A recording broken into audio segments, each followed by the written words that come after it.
Magandang tanghali po. Oras na para sa maiinit na balita.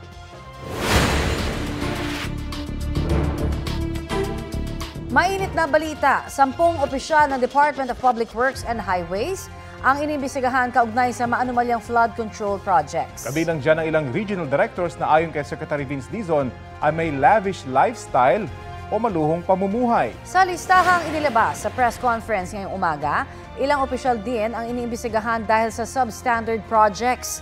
Nagpadala na raw ang DPWH ng show cause order sa mga naturang opisyal para magpaliwanag kaugnay sa akusasyon laban sa kanila. Binigyan sila ng 5 araw para magpaliwanag. Sakali man daw mapatunayan, sasampahan sila ng karampatang reklamo alinsunod sa Civil Service Law. Babala ni Dizon sa mga tauhan ng DPWH, sundin ang direktiba na makipagtulungan sa investigasyon ng ICI dahil mananagot ang lahat ng mapapatunayang sangkot sa kontrobersya. Pasensyahan tayo dito, no? Kung akala nila ng mga opisyales na hindi ko siseryosohin yung sinasabi ko from the very beginning, I hope this is proof that we are serious, that the President is serious about this. Okay? And we will spare nobody, top to bottom. Hihilingin din ng Department of Public Works and Highways sa Anti-Money Laundering Council na ipa-freeze ang mga rehistradong sasakyan ng 26 na opisyal, empleyado at contractor na isinasangkot sa flood control projects. May kabuuan niyang mahigit 400 million pesos. Pinakamalaking halaga ng mga sasakyan na nasa listahan ang mag-asawang Curly at Sara Diskaya na aabot sa pinagsamang halagang 277 million pesos. Kasama rin sa naturang freeze order ang iba pang kontratista na sina Maria Roma Angeline Rimando, Mark Alan Arevalo at Sally Santos. Maging ang ilang dating opisyal ng DPWH Bulacan 1st District na sina Henry Alcantara, Bryce Hernandez at JP Mendoza. Hihilingin din daw ni Secretary Dizon na i-freeze ang air assets ni AKOP Bicol Party List Representative Zaldico na may halos 5 billion pesos ang halaga. Susubukan pang kuna ng pahayag ang mga nasa listang inilabas ng DPWH. Lumakas na bilang tropical storm ang bagyong Opong na pumasok sa Philippine Area of Responsibility kahapon. Namataan po yan ng Pag-asa, 825 kilometers silangan ng northeastern Mindanao. Taglay nito ang lakas ng hangin na abot sa 85 kilometers per hour. Posibleng tumbukin ng bagyo sa mga susunod na araw ang Eastern Visayas at Southern Luzon. Posible ring lumakas pa bilang severe tropical storm ang bagyong Opong. Sa Biyernes, maaaring maglandfall ang bagyo sa Bicol Region at tatawirin ang iba pang bahagi ng Southern Luzon hanggang Sabado. Maapektuhan din ang ilang lugar sa Visayas. Magiging mataas po ang banta ng malalakas na ulan at hangin, maging ng storm surge o daluyong sa mga nabanggit na lugar. Sa ngayon, wala pang direktang epekto sa lagay ng ating panahon ang bagyong Opong. Hangin habagat ang magpapaulan sa Luzon at Visayas. Makakaasa sa maayos na panahon ang Mindanao pero posible pa rin ang mga local thunderstorm. Patay na ng matagpuan ang isang batang nadulas at inanod ng rumaragasang tubig sa creek sa Quezon City. Balitang hatid ni James Agustin.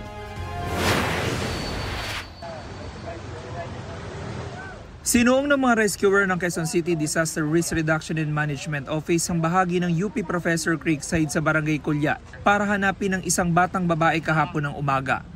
Ang bata nadulas at inanod sa creek sa kasagsagan ng ulan. Bangkay na namatagpuan ng bata sa isang creek sa Santa Mesa, Maynila bandang alas 5 ng hapon kahapon.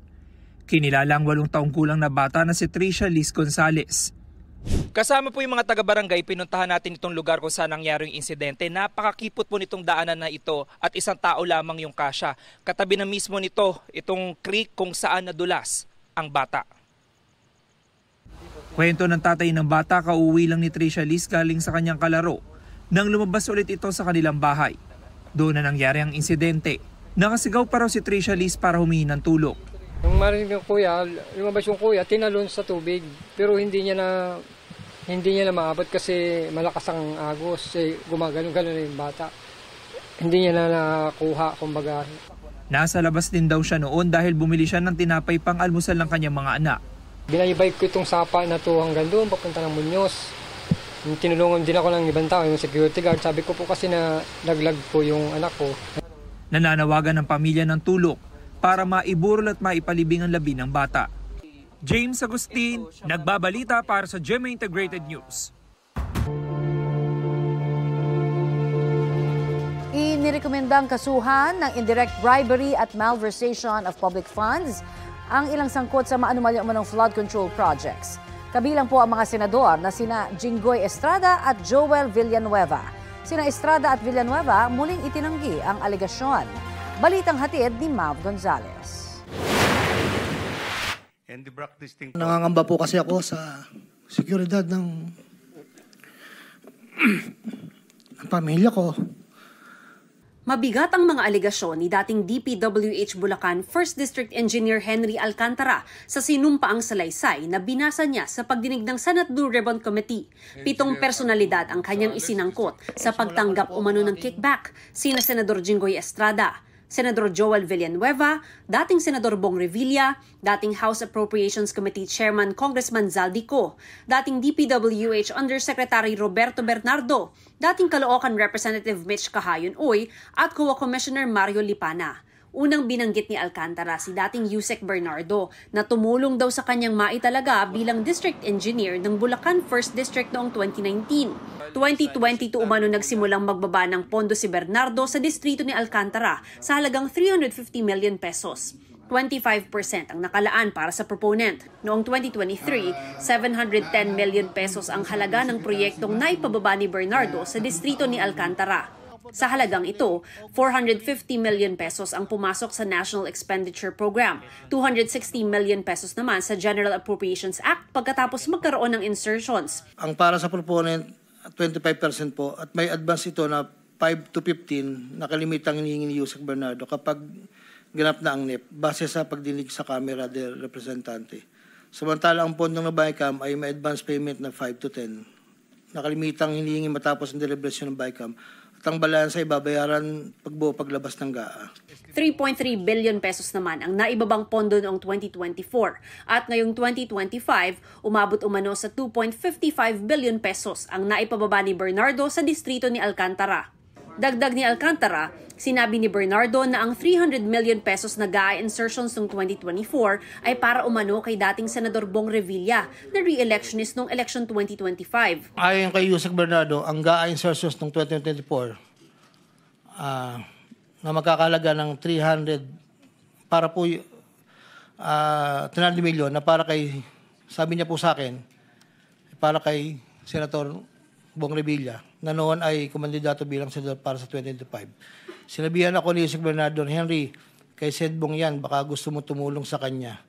Dagdagan mo ang proponent ko na bahala. Sinabi ko kay Yusek Bernardo, sige po boss, kaya po imbis na 25 naging 30 ang naging proponent doon po sa 3 project na yun po ay ayon kay Yusek Bernardo. Never ko pong nakakausap si Senator Bong Revilla. Maring itinanggi ni Revilla ang mga alegasyon ni Alcantara. Wala raw siyang kinalaman sa issue. Sinisika pa naming makuha ang panig ni dating Yusek Bernardo. Sunod na binanggit ni Alcantara sa kanyang affidavit si Senador Joel Villanueva. Taong 2022 raw nang humiling si Villanueva ng proyektong multi-purpose building na nagkakahalaga ng 1.5 billion pesos. Pero 600 million pesos lang daw rito ang napondohan. Nabigyan si Senator Joel ng proyektong unprogrammed operations ng 2023 nagkakalaga ng 600 million na pawang mga flood control ng mga proyekto at kung saan susumahin na 25% ng proponent ay may halaga na 150 million. Hindi alam ni Senator Joel na flood control ang mga proyektong nailan sa kanya dahil ang aking pagkakalam ay ayaw po ni Senator Joel ang project na flood control.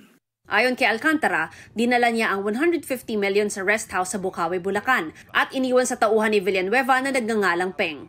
Sinabi ko kay Peng na pakibigay na lang kay boss, tulong lamang yan para sa future na plano niya. Hindi po nila alam na doon galing yon sa flood control. Matapos po na hindi na po kami nagkausap. Mr. President, ano po ba ito? Masabi lang po yung pangalan natin at idadawit po tayo sa flood control issue kahit ang mismong testigo na ang nagsabi po na wala po akong alam. Mema lang?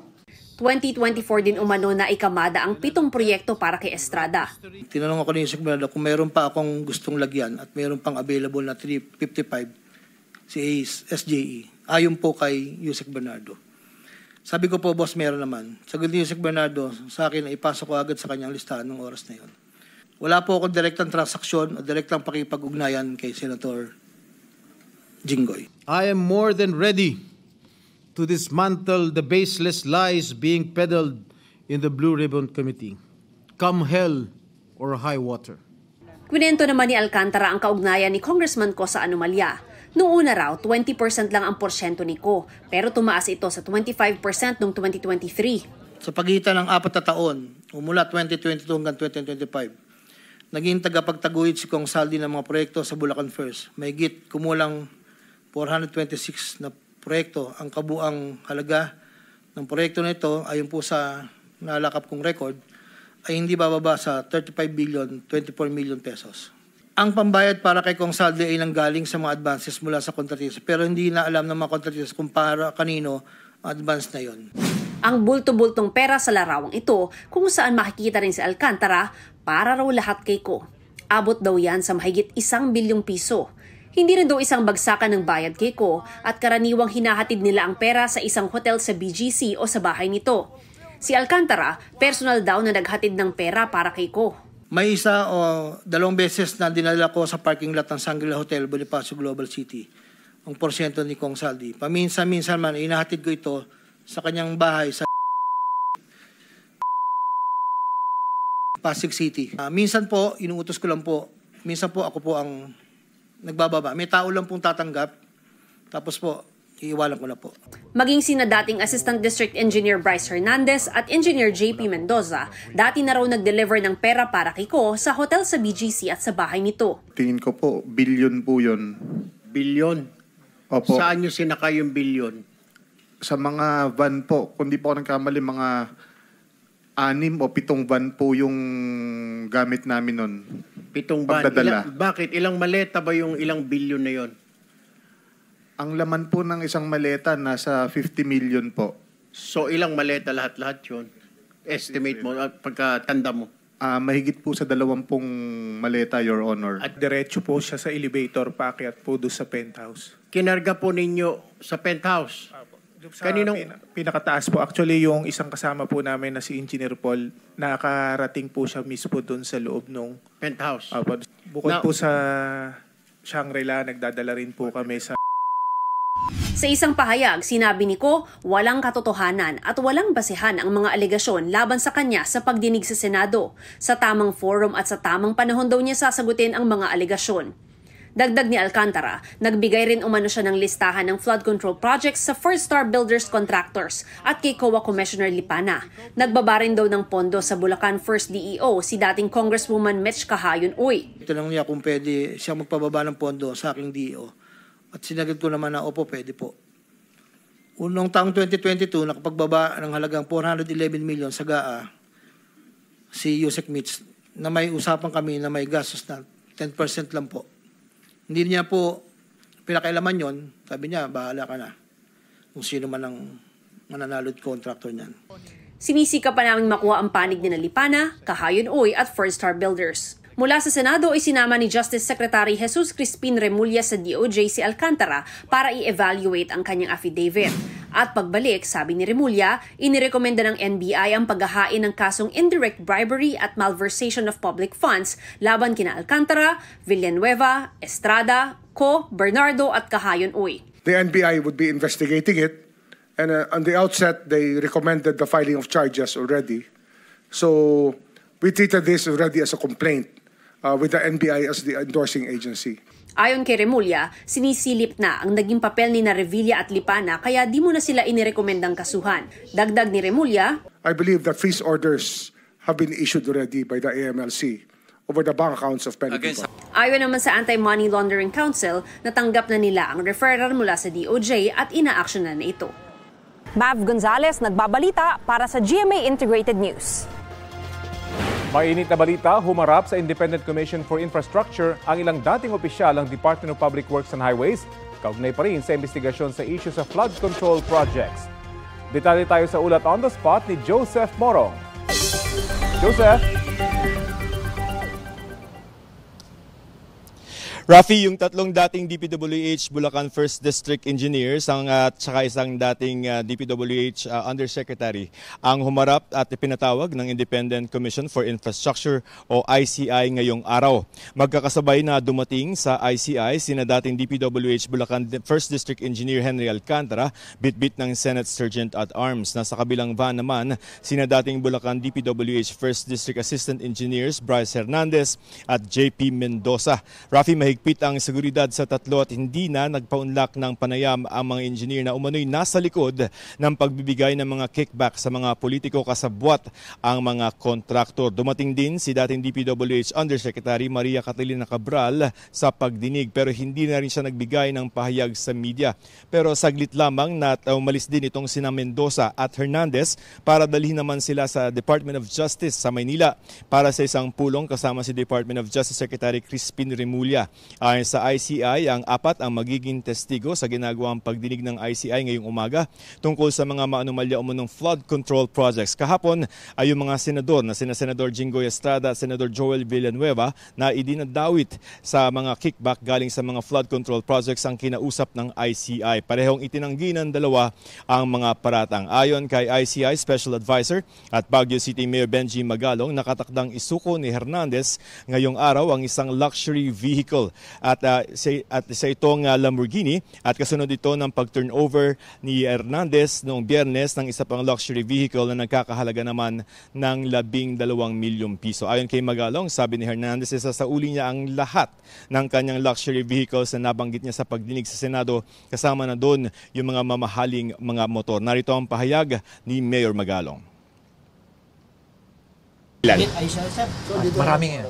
Marami. Sir, may sorry daw si Bryce Hernandez. Meron, mamaya. Meron, darating yan. Nag-usap kami yan. Alin ito, sir? Nabanggit ko. Yung Lamborghini.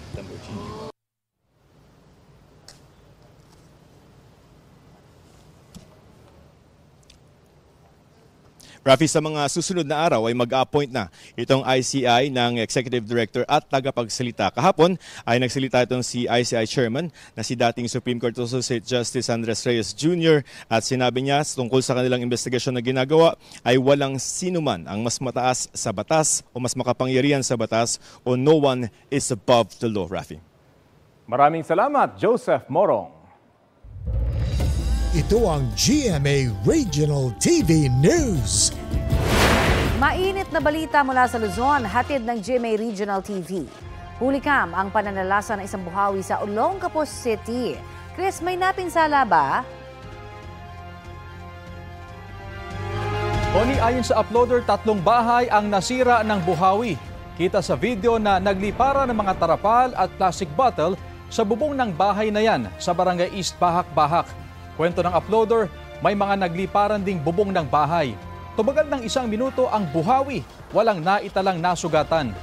Bunsod naman ang tuloy-tuloy na pagulang dala ng Super Typhoon Nando, binaha ang maraming bahay at kalsada sa Barangay Banawang sa Bangaldan dito sa Pangasinan. Ayon sa Bangaldan Disaster Risk Reduction and Management Office, ang pag-apaw ng ilang creek ang dahilan ng pagbaha sa low-lying areas. Dahil din sa epekto ng Super Typhoon Nando, tumagilid ang SUV na yan habang tinatahak ang isang kalsada sa Pasukin, Ilocos Norte. Ayon sa ilang nakakita, mabagal ang patakbo ng driver. Hinala nila, nawalan ng kontrol ang driver dahil sa lakas ng hangin. Ligtas naman ang 2 sakay nito. Wala pa silang pahayag.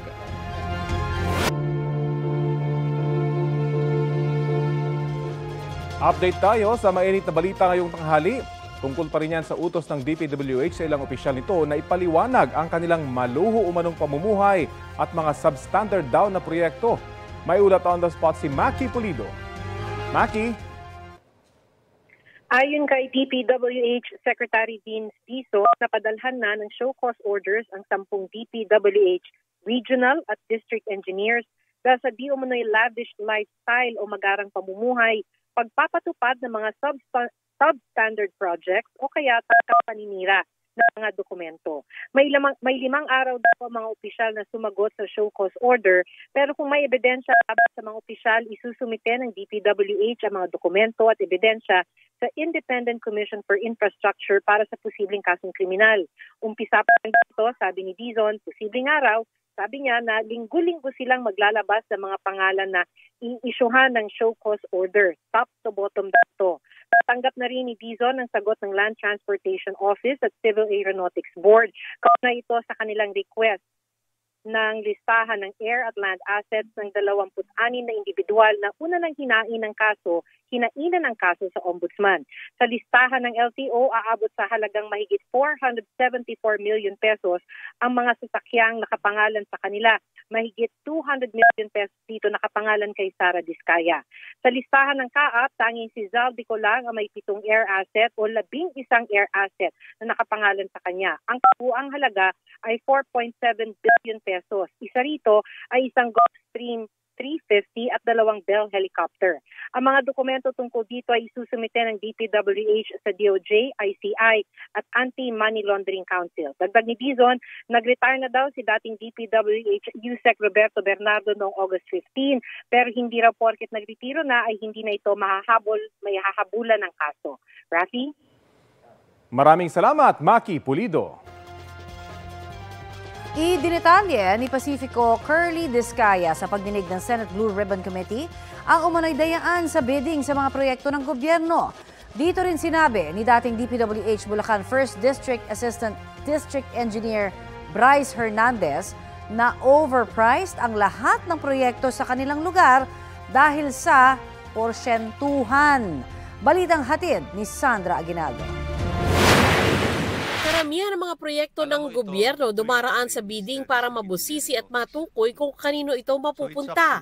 Pero sa bidding pa lang daw, may nagaganap ng dayaan ayon sa kontratistang si Pacifico Curly Diskaya II nang muli siyang humarap kasama ang asawang si Sara sa pagdinig ng Senate Blue Ribbon Committee. Kung mapapansin ng mga mambabatas, makikita na halos dikit-dikit lamang ang presyo ng mga bid amount ng mga sumasali sa rig bidding at peking bidding na ito. Alam na ng mga contractors kung sino ang nakatagdang manalo. Maaring nabili na nila ang proyekto mula sa congressman at iniintay na lang na lumabas ang resulta ng bidding na isinasagawa. Ang nananalo sa bidding-biddingan na ito ay ang mga may kapit sa mga matataas na opisyal. Sakaling may bigla raw magbaba ng bid para manalo bilang lowest calculated bid, ginagawan raw ng paraan ng Bids and Awards Committee o BAC para matalo ito, gaya ng pagdedeklarang hindi ito nakasunod sa requirement. Isa sa mga proseso ay ang pagpupunit sa dokumento o pagsulat sa mga pahina ng bidding documents upang madeklara itong non-compliant at tuluyan ng hindi makonsidera sa proyekto. Binibigyan naman daw ng kontratista ng tinatawag na obligasyon o parte ang mga sangkot na kawani ng gobyerno at iba pang nakibahagi rito. Base sa aking mga naging obserbasyon, nakadepende sa nakaupong presidente ang porsyento. Noong panahon po ni, okay lang po Your Honor, noong panahon po ni former President Pinoy ay umaabot po ng 10%. At sa panahon po naman po ni President Duterte po ay umaabot naman po ng 12 to 15%. Subalit ngayong panahon po ng mahal na presidente ay umaabot na sa 25 to 30% ang total ng porsyento ng proyekto ang hinihingi ng mga congressman gamit ang kanilang mga tao o tinatawag na bagman. At ito ang pinakamataas na hinihingi sa lahat ng mga contractor. Kung hindi raw sila makikisama sa sistemang ito, hindi sila mabibigyan ng proyekto o kaya'y magkakaproblema at mabablocklist. Porsyentuhan din daw ang dahilan kaya overpriced ang mga proyekto. Ayon kay dating DPWH Engineer Bryce Hernandez, lahat daw ng proyekto sa nasasakupan niya sa 1st District ng Bulacan ay substandard. Paraan daw ito para magatasan ang pondo. Wala pong tumama kung ano po yung nakaspecify sa plano. Hindi po na-meet lahat yun. At lahat yan may porsyentuhan? Lahat po, Your Honor. Meron ba kayong proyekto na walang porsyentuhan? Na maayos, na matino? Meron ba? Wala po, Your Honor. Hindi ko po masabi yung sa ibang lugar, Your Honor. Ang sinasabi ko po yung sa nasasakupan po namin, wala po talaga, Your Honor. Hindi afterthought ito Alam mo ito habang nangyayari at the time. Opo, may instruction po lahat to. We're investigating flood control. Ngayon inaamin lahat ng proyekto, pati classroom, pati hospital, pati tulay, pati kalsada, lahat substandard. No? That's what you're saying, Bryce, no? Yes po, Your Honor. Maisama ko lang po, yung mga street lights po namin, overpriced po lahat yun. Gumagamit daw sila ng materyales na mababa ang kalidad. Binabawasan din daw nila minsan ang haba ng proyekto. Kalaunan, nilinaw ni Hernandez na under-design daw ang mga proyekto at hindi substandard. Ayon kay Hernandez, pinapalobo rin nila ang porsyento ng proyekto para magkaroon ng perang panglagay sa mga proponent. Ito raw yung over-design. For example po, kung 100 pieces na bakal lang dapat ang gagamitin, ang ilalagay po sa program is 200 pieces po na bakal. Yung sheet pile po, hindi po totoo ang nagiging canvas dyan. Meaning? For example po, ang presyo lang talaga niya is 30 pesos per kilo. May mga ibang bagay po na pinapakarga sa amin dyan. For example, lalagyan po natin yan yung hauling fee. So, yung 30 pesos po magiging 40 pesos per kilo. Napakalaking po yun, adjustment po yun sa presyo ng materyales. Actually, hindi po siya substandard, bali under-design po. Kasi ang ginagawa po natin, ino-over-design po natin yung plano, then ang susundin lang po natin is yung safe na design lang. So as per design po, under-design po siya. Actually, mali po yung term ko na substandard kanina. Kung sa flood control projects, 30% na lang ang natitira dahil sa kickbacks. Iba naman daw sa pagtatayo ng mga gusali. Sa mga buildings po, ang natitira po dyan, mga 50% po. So kalahati lang po talaga ng budget ang ginagamit for construction. Walang 10% na bibigay sa proponent. Magiging substandard pa rin ba? Marami pa pong kinoconsider na expenses, Your Honor. I don't know what to say, Your Honor. This is the first time that I have heard about all these shenanigans. Pinangalanan din ni Hernandez na may iba pang kongresista na sangkot. Nagbanggit ka kasi ng dalawang kasama namin dito. Ibig mo sabihin, walang mga congressmen na involved? Meron po, Your Honor. Si Kong Tina Pancho po, si Kong Boy Cruz po, saka si Kong Danny Domingo po. So sila, 15 to 20, paano yun? Opo, parang ganun po, nasa 15% po to 20%. Si Congressman Danny Domingo ay kasalukuyang kinatawan ng Bulacan 1st District, habang Bulacan 2nd District Representative naman si Congresswoman Tina Pancho. Dati namang kinatawan ng Bulacan 5th District si Ambrosio Boy Cruz, na kasalukuyang mayor ng Giginto, Bulacan. Sinusubukan pa namin silang makuna ng pahayag. Humarap din sa pagdinig si Lauren Cruz, ang umano'y bagman ng sinibak na si Bulacan 1st District Engineer Henry Alcantara. Mariin niyang itinanggi na bagman siya o taga-kolekta ng pera ni Alcantara, pero aminado siyang dinala ang limpak-limpak na salapi sa bahay niya na binansagang tambayan. Yung tambayan, bahay mo yun, property mo yun, ano? Yes, Mr. Chair. Okay, thank you. Okay. Tambayan, yung dalahan ng pera, hindi ba? Isang beses ko lang po sila nakitang nagdala sa sinasabi pong bahay ko po. Magkano yung isang beses lang, kuno, sabi mo? Binagsakan ng pera yung tambayan. Your Honor, hindi ko po alam kung anong total kasi hindi naman po ako kasali sa opisina nila. But anyway, Bryce, magkano yung mga pera dinadala sa tambayan tuwing magbabagsak ng pera? Sa pag-aalala ko po, billion po. Billion? Opo. Kada bagsak? Opo, basta marami po siyang pera, hindi po bababa sa 100 milyon, Your Honor.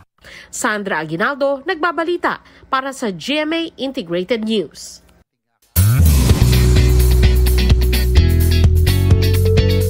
Happy Wednesday mga mare at pares! Sumabak na sa shooting ang cast ng upcoming horror film na Huwag Kang Titingin. Unang araw pa nga lang sa location, ramdam na raw ng cast ang horror feels na gagawin nilang mga eksena. Full support naman si GMA Network Senior Vice President at GMA Pictures President Attorney Annette Gozon Valdez na bumisita sa set. Ang Huwag Kang Titingin ay handog ng GMA Pictures at Mentor Productions. Tampok sa horror flick na yan, sina Sofia Pablo, Allen Ansay, Marco Massa, Sean Lucas, Kira Ballinger, Josh Ford, Charlie Fleming, Anthony Constantino at Michael Sager. Samantala, kaugnay po ng mga sinasabing ebidensyang hawak ng kampo ni Engineer Bryce Hernandez at mga dagdag na pangalan ng politiko, nangurakot umano sa mga flood control project. Usapin na po natin ang legal counsel ni dating DPWH Bulacan 1st District Assistant Engineer Bryce Hernandez. Si Attorney Fortune po ang ating makakausap. Magandang umaga po sa inyo, Attorney Fortune. Magandang umaga, Connie. Ano po ang unang reaction po dito sa freeze order ng DPWH assets po ng inyong kliyente? Well, that's part of the process, no? As soon as naging abogado kami ni Bryce Hernandez, we had already warned him about this possibility, no? So, sa akin po, no, anything that will help the government to try to uncover yung mess and in order to preserve yung pong mga nanakaw, ay dapat po gawin po ng gobyerno. So, sa akin po, that's part of the process and I am actually don't have any negative reactions towards it. At kontento naman ho kayo doon sa tinatakbo ng paglilitis doon po sa Senado, no? Well, ito nga, Connie, wala ako nung bandang hapon po, no, yung testimonies po ni Bryce.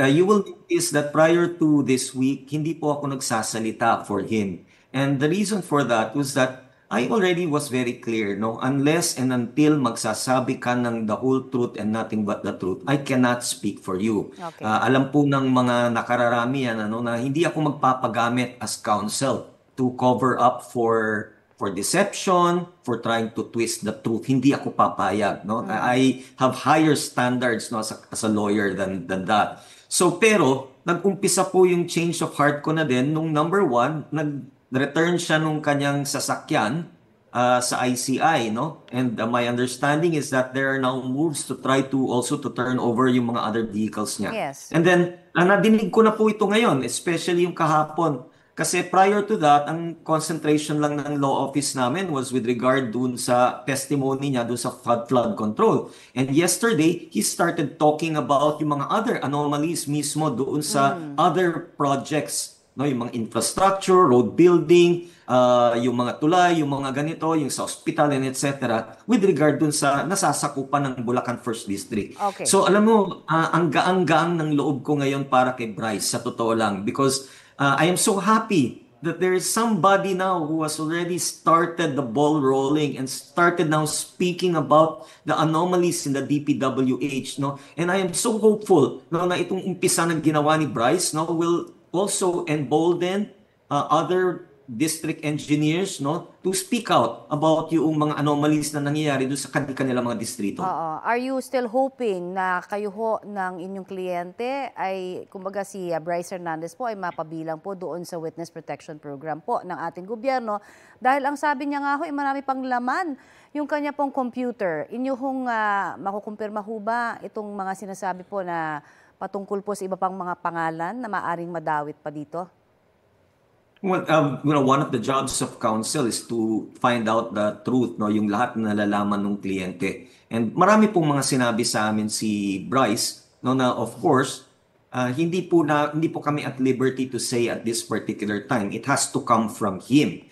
Pero sure ako, no, na meron pong mga personalidad, no, na hindi pa nababanggit. And that's why we are hoping, no, na when Bryce submits his affidavit, it can be favorably considered by the DOJ as the starting point for an investigation which will lead to the prosecution of the people na dapat na panagutin para dito sa mga baha na nangyayari dito sa Central Luzon as well as elsewhere. Okay, naisuko nyo na po yung computer sa ICI at hindi po sa Senado, ano? Yun ho yung initial na nabanggit niyo po sa akin nung ating pong huling interview. Katunayan, Connie, was that nung last interview ko po sa inyo, yun po yung plano, no? Pinag-aagawan po kasi itong computer po na ito dahil posible marami po talagang nilalaman ito, no?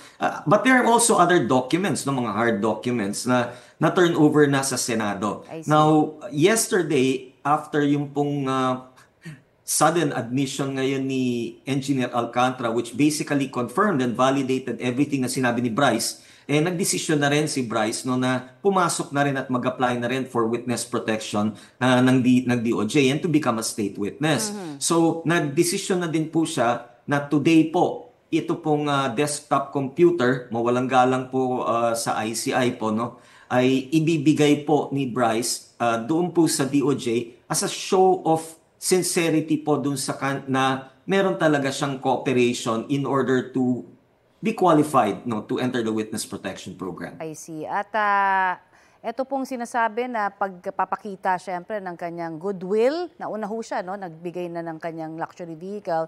Ngayong araw ho, sabi meron pa rin siyang itinurn over ng mga sasakyan at ilan ho ba ang natitira pang sasakyan ng iyong kliyente na iti-turn over? Well, I'll be very honest with you, napapag-usapan lang namin kasi, no, was yung Ferrari at saka yung Lamborghini. Dapat last week pa yung Lamborghini na yan na naibigay na, kaya lang nawawala yung susi. No? So, but definitely, right now ngayon, actually, we made an offer to the DOJ, no, na ibibigay namin yung Lamborghini. Pero sabing ganun, ibigay na lang daw sa ICI. So, we are still in the process of turning over itong mga sasakyan na ito. Again, no, just to show Bryce's willingness to cooperate in the government's investigations, whether it's with the DOJ, with the Senate, no, with ICI, no, and yung kanyang pagsoole, no, ay bahagi na rin ng kanyang pagsisisi doon sa kanyang ginawa at na pinagbabayaran niya ito. Alright, marami po salamat sa inyong oras at mga update na yan sa amin dito sa Balitang Hali. Thank you, Connie, and good noon to everybody. Maraming salamat. Yan po naman si Attorney Raymond Fortun. Update po tayo kaugnay sa search and rescue operation sa mga sakay ng tumaob na fishing vessel sa Santa Ana, Cagayan. May ulat on the spot si Nico Wahe. Nico? Connie, 7 na ang kumpirmadong patay matapos tumaob ng isang fishing vessel sa kasagsagan ng hagupit ng Super Typhoon Nando dito sa Santa Ana, Cagayan. Wala nang buhay nang makita ang nawawalang 6 na crew ng fishing vessel. 4 ang nakita sa search and rescue kahapon.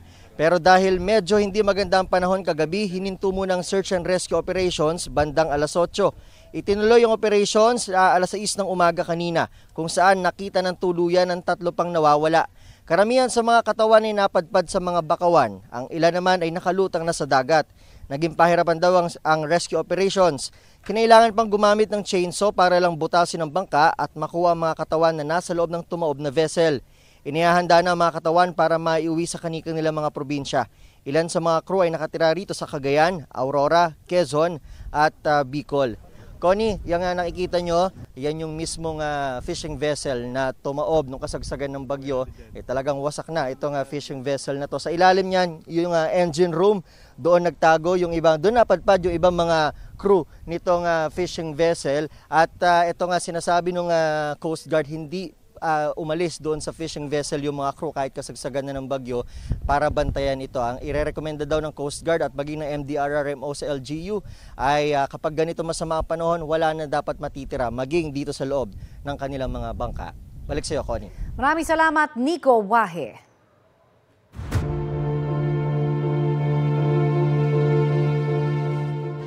May inihaing ethics complaint laban kay Ako Bicol Party List Representative Zaldi Co. Kaugnay ito sa budget insertions umano ng si Copa ang namumuno sa House Committee on Appropriations noong 19th Congress. Balitang hatid ni Tina Panganiban Perez. Sa ethics complaint na inihain ni Navotas City Representative Toby Tiangco, inakusahan niya si Ako Bicol Representative Elizalde Co ng paglabag sa konstitusyon, sa Code of Conduct and Ethical Standards for Public Officials and Employees at sa mga patakaran ng Kamara. Kaugnay ito ng alegasyong sangkot si Co sa bilyong-bilyong pisong budget insertions nang si Co ang chairperson ng House Committee on Appropriations noong 19th Congress. Mula rin anya na magbukas ang 20th Congress noong July 28. Absent si Co dahil sa medical reasons, pero wala naman anya itong ipinapakitang medical certificate. Sabi pa ni Tiangco, nakasaad sa Code of Conduct na mga nasa pamahalaan na dapat ay mamuhay sila ng simple. Pero si Co raw at ang pamilya nito, idinidisplay sa publiko ang marangya nilang lifestyle. Ayon pa kay Tiangco, sa rules ng Kamara, pinagbabawalan ang mga kongresistang tumanggap ng anumang kompensasyon mula sa sinuman at makialam sa anumang bagay na pending sa anumang tanggapan ng gobyerno kung saan pwedeng kailanganin ang aksyon ng kongresista. Pero base anya sa data mula sa DPWH, nakakuha ang SunWest Inc. ng mahigit 86 billion pesos na halaga ng government infrastructure contracts mula 2016 hanggang July 2025, kung saan halos kalahati ng mga proyekto ay nasa Bicol Region na baluarte ni Ko. So napagdugtong-dugtong na natin, 'di ba, sinabi ko na yung proponent napakahalaga nung role na ginagampanan. 'Di ba, sinabi na ni DE Alcantara na pag may na-insert, 'di ba? Meron silang dinideliver na amount, no? Nung una 20%, pangalawa nung later on naging 25%. Sinisika pa namin makuha ang reaksyon ni Ko na dati nang itinanggi ang mga paratang na tumanggap siya ng kickback. Ayon naman kay ako, Bicol Representative Alfredo Garbin Jr., 2 linggo na ang nakararaan nang huli niya makausap si Ko na nooy nasa Amerika pa. May medical check-up pa raw ito roon sa September 24. Tuwing nagkakausap daw sila, lagi raw sinasabi ni Ko na walang basehan ang mga alegasyon at handa raw siyang harapin ang mga ito. Prioridad ng Kamara ngayon ang pagpapasa sa panukalang 2026 budget.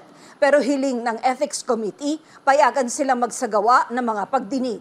This way, we can clear the docket of the Committee on Ethics para kung sakaling may makasuhan man sa ating mga miyembro, handa po rumisponde ang ating committee bago po tayo mag-adjourn. Censure, suspension o expulsion ang posibleng irekomendang parusa ng Ethics Committee na pagtitibayin sa plenaryo. Tina Panganiban Perez, nagbabalita para sa GMA Integrated News.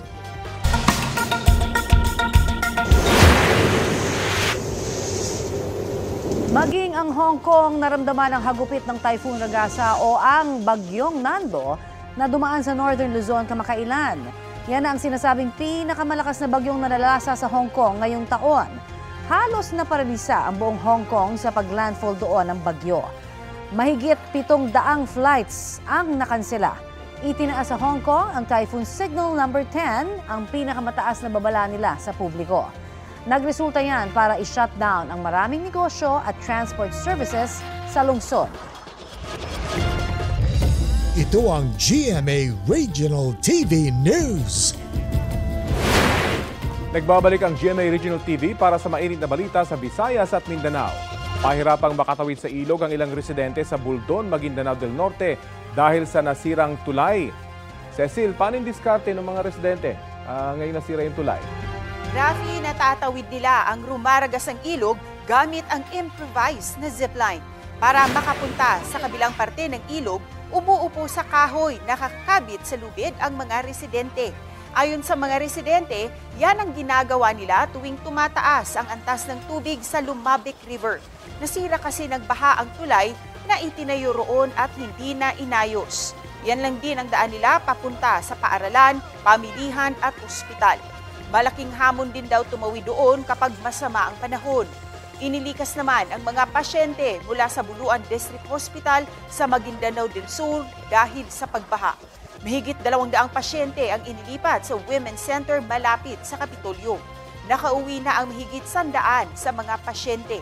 Ayon sa Integrated Provincial Health Office, posibleng matagalan pa ang pagbabalik operasyon ng ospital dahil kailangan pa itong linisin at ma-disinfect.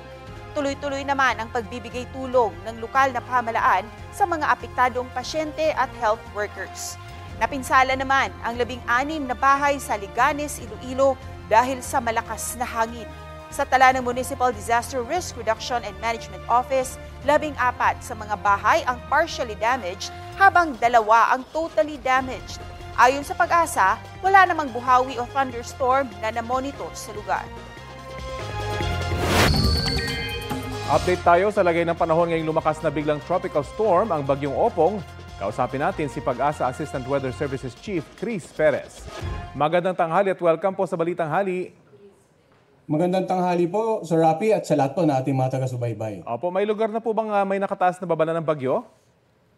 Sa ngayon po, nakataas ang Tropical Cyclone Wind Signal number 1 dito sa Samar provinces, no, yung Northern Samar, Eastern Samar at Samar. So, first, ito po yung kauna-unang wind signal na itinaas natin. Ang ibig sabihin po nito, within 36 hours or less ay posibleng maranasan yung malalakas na hangin na aabot hanggang 61 kilometers per hour sa mga nabanggit nating lugar. Not necessarily na agad-agad mararamdaman po ngayon, pero may palugit tayo o yung lead time na 36 hours, within 36 hours, so makakapaghanda pa po yung mga kababayan natin dito sa mga nabanggit nating lalawigan para po sa epekto nitong bagyo. And habang lumalapit yung bagyo, asahan natin, Rafi, na posibleng mas marami pa yung lugar na magkaroon ng wind signal at magkaroon pa tayo ng mas matataas na wind signal sa mga susunod na issuance natin ng Tropical Cyclone Bulletin.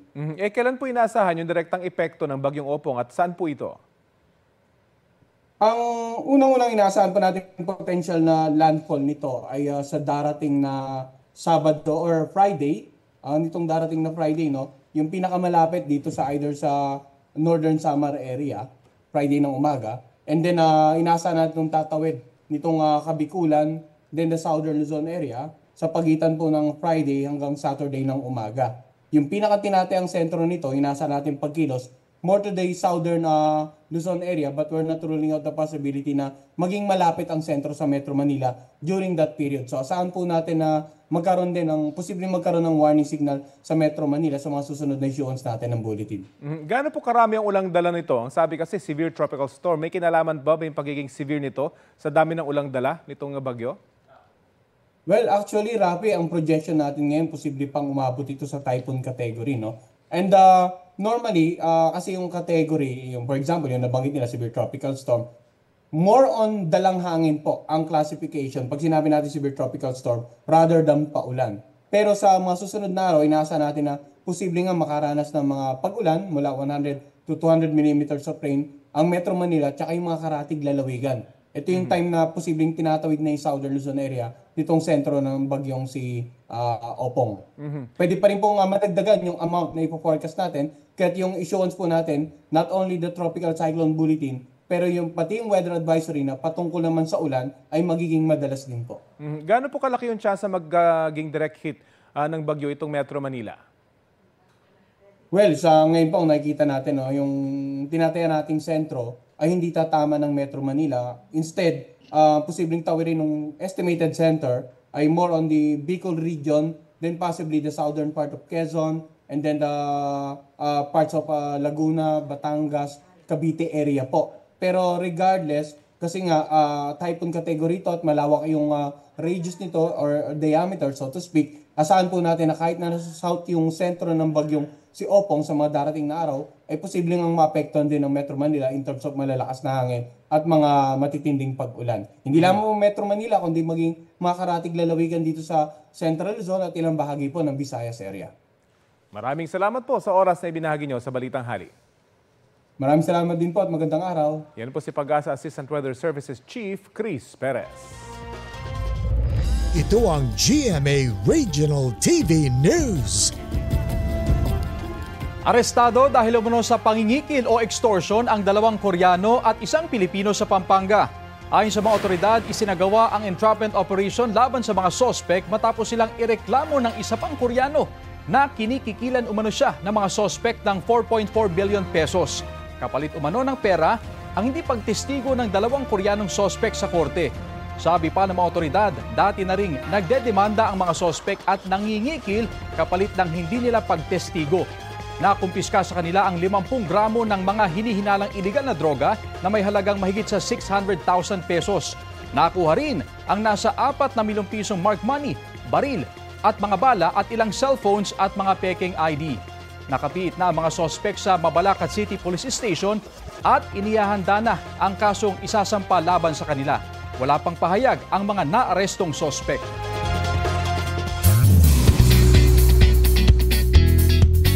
Magbabalik si Shala Dismaya sa Bubble Gang para ipagpatuloy ang pagpapabaha ng saya. This time, may makakasama na siya.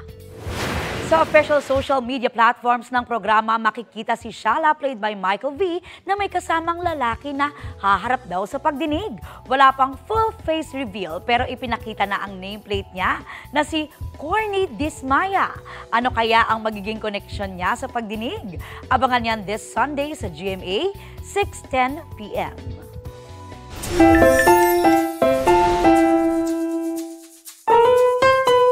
Best in Firm, formal attire ang ganap ng isang aso sa renewal of vows ng kanyang tita. Para kasi makompleto ang kanyang outfit, ipinagtahi pa siya ng kanyang fur mom. Pa-outfit check nga. Pinoy barong, leather shoes at pants. Introducing Snow the Cotton Maltese. Full attire si fur baby na invited bilang groomsman. Yan ang kwento ng uploader na si Faye. Hindi raw talaga kumpleto ang outfit ni Snow dahil walang mabilhan ng pants. Kaya ang kanyang fur mom nag-decide na tahian na lamang siya ng pantalon. At tada! Presenting the finished product. Mukhang nagustuhan naman ni Snow ang outfit at proud na inirampa sa event. May halos 400,000 views na yan online. Trending! Ang cute. Kasama sa kasal. Family talaga ang mga fur babies. Oo, part talaga sila. At ito po ang Balitang Hali. Bahagi kami ng mas malaking misyon. Ako po si Connie Season. Rafi Tima po. Kasama niyo rin po ako, Aubrey Carampel. Para sa mas malawak na paglilingkod sa bayan. Mula sa GMA Integrated News, ang News Authority ng Filipino.